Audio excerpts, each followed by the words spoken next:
ಅದು ನೀವು ಮಾತಾಡ್ತಾ ಹೇಳಿದ್ರಿ ಉಪ್ಪಿ ಸರ್ ನನಗೂ ಕನ್ಫ್ಯೂಸ್ ಮಾಡಾಕಿದ್ದಾರೆ ಅಂತ. ಇಂಥ ಕನ್ಫ್ಯೂಸ್ ಆಗುವಂತ ಸಿನಿಮಾ ಆಡಿಯನ್ಸ್ ಹೆಂಗೆ ಡೈಜೆಸ್ಟ್ ಮಾಡ್ಕೋಬಹುದು? ಎಲ್ಲ ಪತ್ರಿಕಾ ಮಿತ್ರರಿಗೂ ಸೋಮವಾರ ಶುಭ ಸಂಜೆ. ಬೆಂಗಲ್ ಏನಾಗ್ತಾ ಇದೆಯಲ್ಲ ದಕ್ಷಿಣ ಭಾರತದಲ್ಲಿ ಬಹಳ ಜೋರಾಗಿ ತುಫಾನ್ ಬರ್ತಾ ಇದೆ. ಅದೇ ರೀತಿ ನಮ್ಮ ಉಪ್ಪಿ ಸರ್ ಇವತ್ತು ಕನ್ನಡಿಗರಿಂದ ಇಡೀ ಭಾರತ ದೇಶಕ್ಕೆ ಒಂದು ಸಿನಿಮಾ ಮುಖಾಂತರ ವಾರ್ನರ್ ಕೊಟ್ಟಿದ್ದಾರೆ. ಅದ್ಭುತವಾದಂತ ರೆಸ್ಪಾನ್ಸ್ ಬಂದಿದೆ ಎಲ್ಲ ಲ್ಯಾಂಗ್ವೇಜ್ ಅಲ್ಲಿ. ಎಷ್ಟು ಕಷ್ಟಪಟ್ಟಿದ್ದಾರೆ ಅಂದ್ರೆ ಇಡೀ ಟೀಮ್. ನಮ್ಮ ಸಿನಿಮಾ ಅಂತ ನಾನು ಹೇಳ್ತಾ ಇಲ್ಲ ಸರ್, 24/7 ಕೆಲಸ ಮಾಡಿದ್ದಾರೆ. ಎಲ್ಲರೂ ಕೆಲಸ ಮಾಡಲೇಬೇಕಾಗುತ್ತೆ ಸಿನಿಮಾ ಮಾಡಬೇಕು ಅಂದ್ರೆ.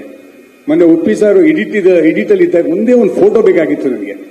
5 minutes ಒಂದು ಫೋಟೋಗ್ರಾಫರ್ ಟೈಮ್ಸ್ ಆಫ್ ಇಟ್ಟಾಗ ಒಂದು ಹ್ಯಾಡ್ ಯಾರೋ ಸ್ನೇಹಿತರು ಕೊಡಬೇಕು ಅಂದಾಗ 4 ನಿಮಿಷ ಕೊಟ್ಬಿಟ್ಟು ಟಕ್ಕದೋಗ್ಬಿಡು, ನಾನು ಹೋಗ್ತೀನಿ ಗುರುವೇ, ನನ್ನ ಫೋಟೋನು ಬೇಡ ಏನು ಬೇಡ ಅಂತ. ಈ ವರ್ಕ್ ವೆರಿ ವೆರಿ ಹಾರ್ಡ್. ಸಿಕ್ಕಾಪಟ್ಟೆ ಕೆಲಸ ಕಷ್ಟಪಟ್ಟಿದ್ದಾರೆ.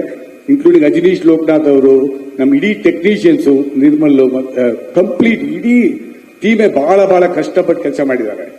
ಸರ್ ನಿಮ್ ಪ್ರಶ್ನೆಗೆ ಒಂದು ಉತ್ತರ. ನಾನು ಅವರಿಬ್ರು ಸಾಕಷ್ಟು ಸಲ ಹೇಳಿದ್ದೀನಿ, ಮತ್ತೆ ಹೇಳಿದ್ರೆ ಅವ್ರಿಗೆ ಕೋಪ ಬರ್ತದೆ. ಇಬ್ರು ಒಂದೇ ಸ್ಕೂಲಲ್ಲಿ ಓದವರು, ಬ್ಯಾಕ್ಗ್ರೌಂಡ್ ಇಲ್ಲದೆ ಬಂದವರು. ಸೊ ಅವರು ಉಪೇಂದ್ರ ಸರ್ ಆಗ್ತಾರೆ ನನಗೆ ಗೊತ್ತಿಲ್ಲ, ನಾನು ಲಹರಿ ವೇಲು ಆಗ್ತೀನಿ ಅಂತ ಗೊತ್ತಿಲ್ಲ. ಬಹಳ ಕಷ್ಟಪಟ್ಟು ಬಂದವರು ಸೊನ್ನೆಯಿಂದ. ಅಂದ್ರೆ ಆಗರ್ಭ ಶ್ರೀಮಂತ ಅಲ್ಲ, ಗರ್ಭ ಶ್ರೀಮಂತಿಕೆ ಇಟ್ಕೊಂಡ್ ಬಂದವರು. ಗರ್ಭ ಶ್ರೀಮಂತಿಕೆ ಅಂದ್ರೆ ಏನು ಇಲ್ಲದೆ ಬಂದವರು. ಸೊ ಹಾಗಾಗಿ ಅವ್ರಿಗೆ ಆ ಕಷ್ಟ ಗೊತ್ತಿದೆ. ಬಟ್ ಅದ ಕಂಟೆಂಟ್ ಇವಾಗ ಏನು ನೋಡಿದ್ರು ನಮ್ಮಲ್ಲಿರೋ ನೋವು ಮತ್ತೊಂದು ದುಗುಡ ಪ್ರತಿಯೊಂದು ಕೂಡ ಈ ಸಿನಿಮಾ ನೀವು ನೋಡ್ತೀರಾ.